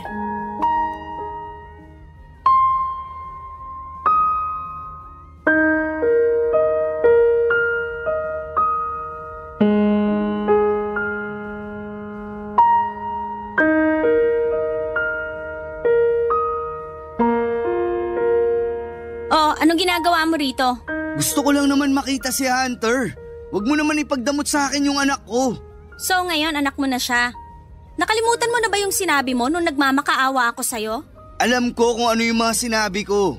Sorry, okay? Ano bang pwede kong gawin para makita ko si Hunter? Pag-usapan natin. Ayoko na makipag-usap sa'yo. Umuwi ka na. Hindi ako uuwi hanggat hindi ko siya nakikita. Sige na naman, Jeneline. Aaminin ko. Napakasama akong tao at napakawalang kwenta kong ama nung hindi ko tinanggap bilang anak si Hunter. Pero pinagsisisihan ko na yun ngayon. Huli na para magsisi ka kasi nagbago na yung isip ko. Hindi ko na ibibigay sa'yo si Hunter at hindi na rin niya kailangang malaman na ikaw yung tatay niya. Jeneline, please naman oh. Kahit ipakita mo lang sa akin yung anak ko. Huwag mo nang ulit-ulitin yung salitang anak ko kasi hindi bagay sa'yo. Hindi bagay sa isang lalaking takot sa responsibilidad. Saka ano bang pumasok dyan sa kukote mo? Ilang buwan na rin nung magkausap tayo tapos ngayon ka palang lalapit sa akin? Natakot lang ako noon. Natakot ako sa magiging reaksyon ni Emily. Baka kasi walayan niya ako. Mahal na mahal ko siya. Alam kong naiintindihan mo tong nararamdaman ko. Kasi nagmahal ka rin naman, di ba? Huwag mo nang gamitin yung nararamdaman ko para i-justify yung pagkakamaling nagawa mo. Hindi lahat nabibigyan ng pangalawang pagkakataon kaya dapat nung unang beses pa lang na lumapit ako sa'yo, tinanggap mo na si Hunter. Nandito na ako ngayon.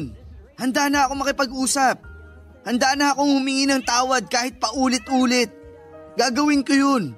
Basta pagbigyan mo lang ako na makita at makausap yung anak ko. Please, bigyan mo naman ako ng isa pang pagkakataon. Ikaw, maswerte ka kasi lagi mo siyang nakikita. Lagi mo siyang nakakasama. Kung nagkamali ako nung ipinagtabuyan kita, ikaw rin naman, di ba? Para sa'yo, malaking problema si Hunter dahil hindi siya matatanggap ng boyfriend mo. Tumigil ka! Hindi ka pa ba masaya na malaya ka na sa responsibilidad mo kay Hunter? Pwedeng-pwede ka nang magkaanak sa asawa mo. Kahit ilan pa yon, wala na akong pakialam. Hindi na kami magkakaanak ng asawa ko. Ha? Ano? Baog si Emily. Nakita ko kung gaano siya kalungkot nung nalaman niya na hindi niya ako kayang bigyan ng anak. Ah, ganon. Kaya ba nandito ka ngayon para kunin si Hunter? Tapos ano? Kayo na yung tatay yung magulang niya? Swerte mo naman. Ako yung nagpalaki sa kanya kaya ako lang yung magiging nanay niya. Huwag ka nga magsalita na parang napaka-perpekto mong ina. Hindi ka rin naman proud na anak mo si Hunter, di ba? Kinailangan mo pa siyang ipakilala sa boyfriend mo bilang pamangkin mo. Kaya kung sa pagkakamali lang naman, halos patas lang tayo. Hindi mo rin pwedeng isumbat sa akin yung pagpapalaki mo sa kanya sa loob ng ilang taon. Kasi hindi mo naman sinabi sa akin na nagkaanak tayo nung buntis ka pa lang. Bakit? Kung sinabi ko ba sa'yo ng mas maaga, matatanggap mo siya? Siguro. Kita mo na? Hindi ka sigurado? Hindi pa ako sigurado nun kasi hindi pa ako handang magkaanak. Pero ngayon na gustong gusto ko na, saka naman hindi pwede. Ang hirap, Jeneline. Siguro, karma ko na to sa mga kalokohan ko. Sa lahat ng nagawa ko. Lalo na sa inyo ni Hunter. Kaya I'm sorry. Sana mapatawad mo pa ako. Aalis na ako. Pasensya na kung ginulo pa kita rito. Sandali. Bakit? Kung gusto mong makita si Hunter, sasabihan na lang kita kapag pwede na. Wala na siya rito. Anong ibig mong sabihin? Dinala ko muna siya sa bahay ng pinsan ko. Dito na kasi titira yung boyfriend ko kaya nilayo ko na muna siya. Pero bakit binabawalan mo ko na? Sinusubukan lang kita kung talagang sincere ka. Pero hayaan mo muna ako nakausapin si Hunter bago kayo magkita. At kung may papangako mo sa akin na hindi mo siya papabayaan, ibibigay ko siya sa'yo.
Papadudot, hindi ko po inaasahan na sasabihin yon ni Jenilyn. Akala ko kasi talaga ay wala na akong pag-asa na makita ang anak ko. Kinabukasan lang ay nakatanggap ako ng message mula sa kanya na nagsasabing pwede ko nang makita si Hunter. Bigla akong nakaramdam ng excitement, Papadudot. At noong tuluyan na nga kaming magkita ay parang lumukso ang puso ko nang masilayan ang mga ngiti ng batang hindi maipagkakailang anak ko nga. Sobrang saya ko ng mga sandaling yon, pero sa kabila ng sayang nararamdaman ko ay naroon din ng takot para sa magiging reaksyon ni Emily. Nagsinungaling ako kay Jenilyn at sinabi ko sa kanya na nakapag-usap na kami ni Emily at tanggap na ng asawa ko si Hunter. Pero ang totoo ay saka pa lang namin yon pag-uusapan kapag nakuha at naisama ko na sa bahay ang anak ko. Inaasahan ko nang magagalit si Emily at ang malalapay baka makipaghiwalay siya sa akin. Pero nang makita niya si Hunter, parang agad silang nagkaroon ng espesyal na koneksyon sa isa't isa.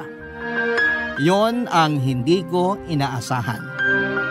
Alam ko naman na mabuting tao si Emily, pero yung pagtanggap niya sa anak ko na bunga ng naging kalokohan ko noon, yon ang mas nagpatibay ng pagmamahal ko para sa kanya.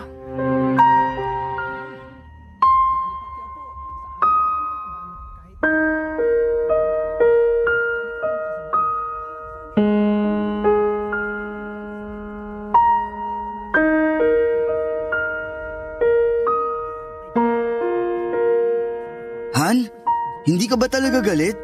Galit saan? Sa pagdadala ko rito kay Hunter. Anak ko siya sa ibang babae, kay Jenilyn. O tapos? Han naman, mas gusto ko pang magalit ka sa akin kaysa ganyang ka sumagot. Sinasabi mo na hindi ka galit pero iba naman yung nararamdaman ko. Kailangan ko pa bang sabihing nasaktan ako? Sabi mo nga nagkaanak ka sa ibang babae, Von. Tapos anong gusto mo? Okay na okay lang sa akin yon? Na hindi na lang ako magrereklamo kasi hindi naman kita mabigyan ng anak, ganun ba? Han, hindi. Gusto ko lang marinig kung ano yung gusto mong sabihin. Kung magagalit ka sa akin, harapin ko naman eh. Hihingi ako ng tawad. Kailan mo pa alam na may anak ka sa ibang babae? Ilang buwan na rin mula nung nalaman ko. Aaminin ko, hindi ko tinanggap si Hunter nung una.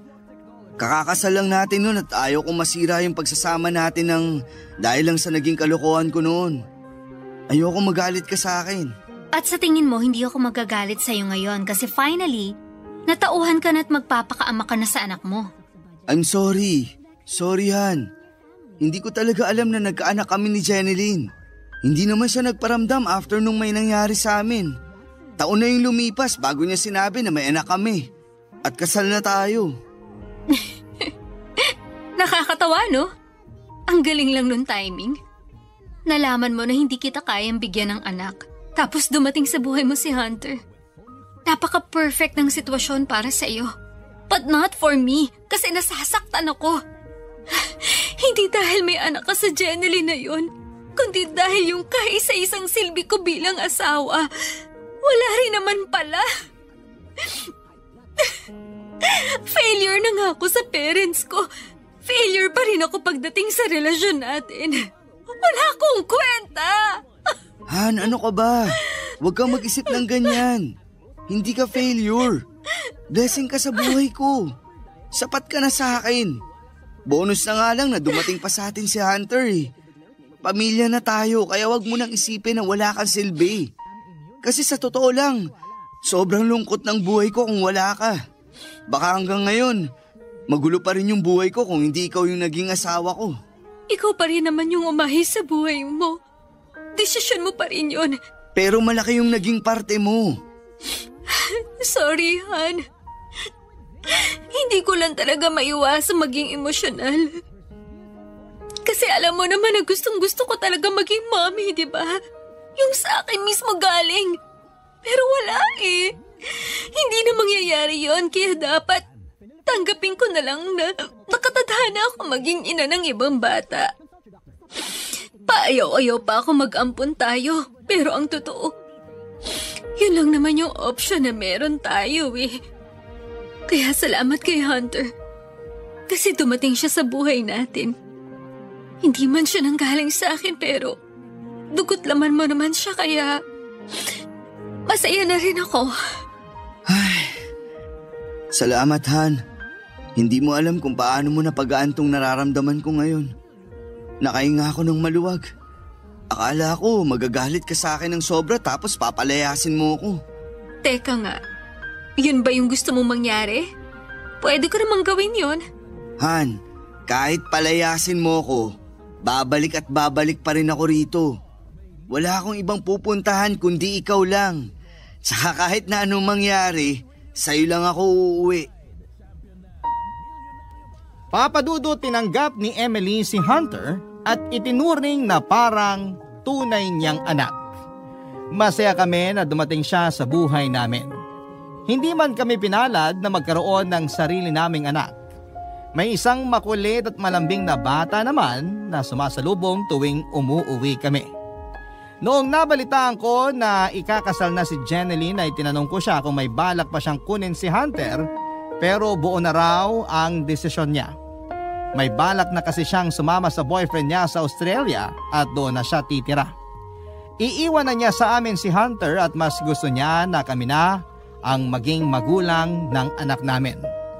Pumayag naman si Emily pero personal niyang kinausap si Jeneline para makasigurado na hindi na talaga babawiin sa amin ang bata. Nagkasundo naman kaming tatlo. Inasikaso naming lahat ng kailangan para maging legal ang pagkupkup namin kay Hunter bago pa man umalis si Jeneline. Sa ngayon, Papa Dudut ay nag-aaral na sa elementarya ang anak naming si Hunter. Hindi nagbago ang pakikitungo sa kanya ng asawa ko at itinuring talaga siya na parang tunay nitong anak. Masaya na ako sa naging takbo ng buhay ko, Papa Dudut.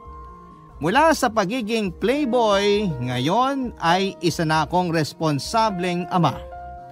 Hanggang dito na lamang po ang aking kwento at maraming salamat, Papa Dudut, at sa lahat po ng sumusuporta sa Barangay Love Stories. Gusto ko rin pong pasalamatan ng Barangay LS dahil kung hindi po dahil sa programa ninyo ay hindi mapapakinggan dito ang kwento ko. Muli, thank you and God bless po sa inyong istasyon. Ang inyong forever kapuso at kabarangay, Von. Nagustuhan ng iyong napakinggan? Ituloy yan via live stream sa www.gmanetwork.com/radio. Barangay LS In Mega Manila, 97.1. Forever!